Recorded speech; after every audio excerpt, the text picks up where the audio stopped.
ইসলামী শাসনতন্ত্রের ছাত্র আন্দোলন ঢাকা মহানগর পূর্বের পক্ষ থেকে সংগ্রামিত হচ্ছে অবদান প্রিয় ভাইরা আমরা মায়ের অধিকারের উপর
করার জন্য আমাদেরকে সুযোগ করে দিয়েছেন।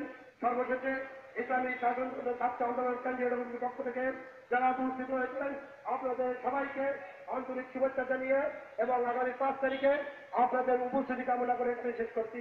আলহামদুলিল্লাহ রাব্বিল আলামিন। দোয়া মোনাজাত করবেন আজকের প্রধান অতিথি অধ্যাপক এগিয়ে সেবা দিচ্ছি।